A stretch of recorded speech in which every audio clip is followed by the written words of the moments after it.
Yeah. Okay, altogether 7 questions. So, can we have...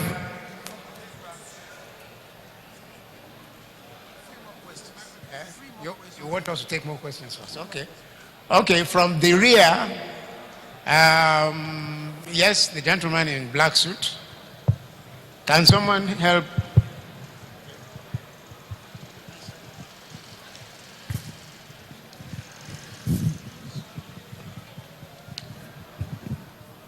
Good afternoon, ladies and gentlemen. My name is Muhammad Bamei from the Voice of Voices. My questions are, in Ajokuta Steel Company, in Ajokuta we have the second largest donor of steel in the world. Please, I want to ask the Minister of Mining, what is your project as regards to job creation and revenue generation from Ajokuta? Secondly, in the Western world, when we talk about policing, you have 1 police to 1 person. And we have a lot of unemployment in Nigeria here. What are we doing about employing more hands to beat up with the security challenges we are having? Thank you so much.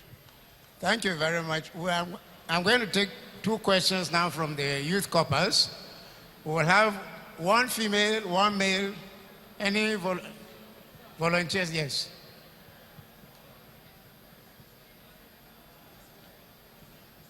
Yeah. Good afternoon all. I'm Abdurrahman Emis Gogo by name, with KD number 2505. My question goes like this. Question number 1.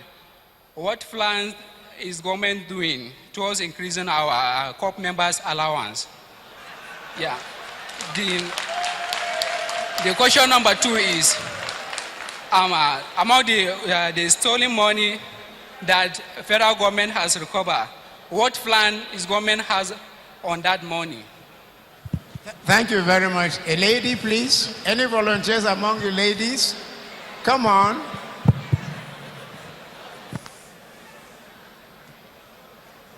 Can someone pass on the microphone to the lady, please?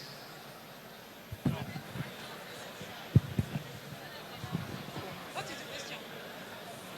No. You can ask your question from there. Okay.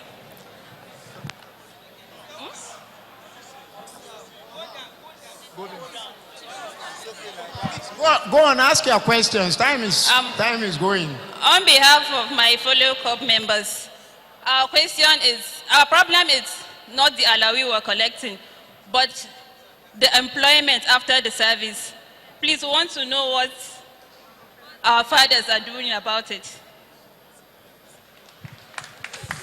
Thank you very much. Good question about employment. I think we can now come back to the panel, and let's start with the Honorable Minister of State for Petroleum. I don't think you have anything. Okay. I think the Honorable Minister of Information and Culture would be the one to invite the Honorable Ministers to respond. He is the moderator. Honorable Minister, Information and Culture. Well, I'm sorry for... I think the questions that have been asked are the following. The first has to do with, concerns the Honorable Minister of Petroleum Resources.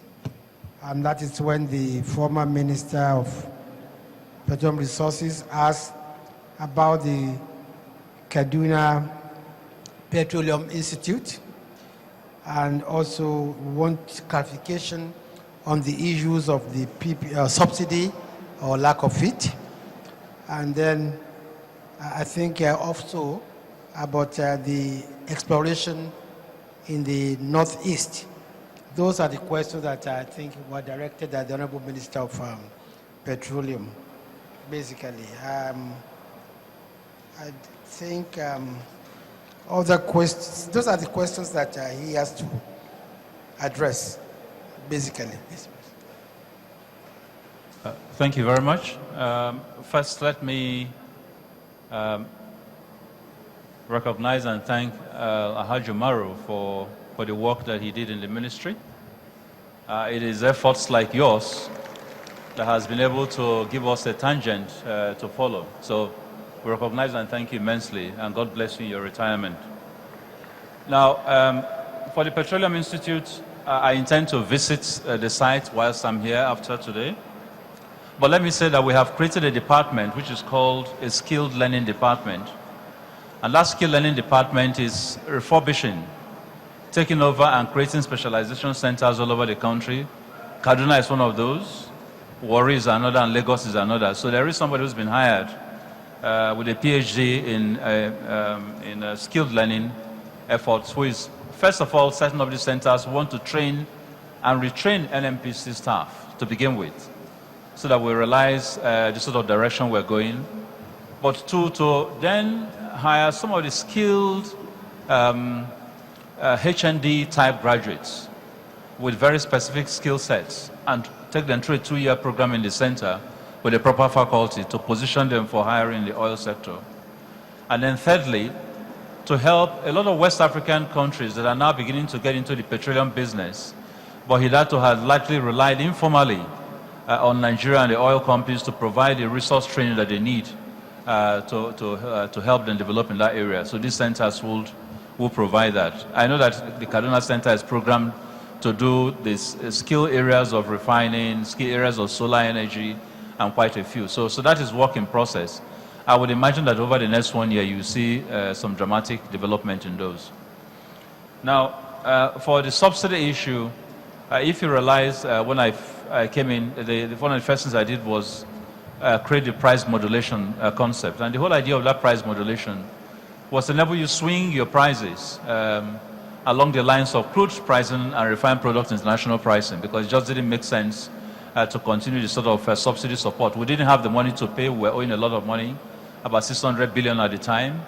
And we struggled to pay that, and there's no subsidy provision in the budget. So price modulation allowed us to sort of reflect the international pricing. Of course, the first thing I did then was to reduce prices, because at that time, price of crude was dropping. Today, price of crude, thankfully, due to good work and a lot of effort, it's now trending upwards, now 46, hopefully getting up to 50. We are now transiting to what we call draw pricing, and we're going to come up with a policy on that in the next few days. But what is driving that? First is that we do not have sufficient foreign exchange to continue the importation that we're doing. And therefore, NNPC has had to provide about 100% of the product, which is why you see some of the scarcity that you see. We do not have sufficient crude to throw at it, because if I did more of that, I'll be going into His Excellency's budget to collect Federation crude just to provide you with refined products. He wouldn't allow me to do that. He's very tough on such things. The third is, of course, that even from a logistics point of view, NNPC does not have the skill set and the coverage to be able to provide logistical coverage all over the country. What must happen, no matter how difficult it is to say for refined petroleum product, is that the country must be able to free Nigerians to get out there and do their business. What I'm doing right now is that as NNPC, I import the product subsidized really, because I'm taking crude at 197, and then I send it to the depots myself. I STS it, I do the logistics, and other investors will simply sit down and collect the cream out of the business, and I lose money in that process. We're gonna reverse that. A private investor who has a filling station will run his filling station and worry about how he brings his product. I will make the refineries work so I can support them. I'll bring products in and I'll sell them at the right prices. And so over the next few days, you will see a trend in terms of what the policy will be. And that's why I said to you earlier on that very soon you will see that these problems of scarcity will go away. Now what happens now, I bring in those products, people take them at those control prices, they go across the border. I'm losing about 150 to 200 trucks every day across the border. I'm actually providing petroleum product feed for literally every neighbors that we have as Nigeria. That's one. So when Nigerians are basically subsidizing the whole world. Then two, even when they don't go outside the country, they will not go to the filling stations where they are located. They carry the products and they go to the hinterlands where they charge the same poor people much higher prices that they are seeing today. And that's why when I came in today and saw that there was no fuel in some stations, I knew that over the last 4 days, I have assigned about 50 truckloads to Kaduna from the refinery, additional 30 truckloads from all over Warri trucked in here, for a total of 80 truckloads into Kaduna. Kaduna's normal consumption as a state is about 60 trucks. So where are the trucks? They are not serving Kaduna, they are going out of Kaduna. These things will stop once you remove those sort of practices. So that is the rule on that. Thank you. I'm very gung-ho about this. I'm one of those who believe that oil exists, with new technology, oil exists in every part of Nigeria. The discoveries we found in our first 6 months and the seismic 3D interpretations reveal that there is both oil and gas. So we're putting a lot of investment, we're inviting people to invest money, we've set up a department called Fresh and Red, who is doing 3 things for the North.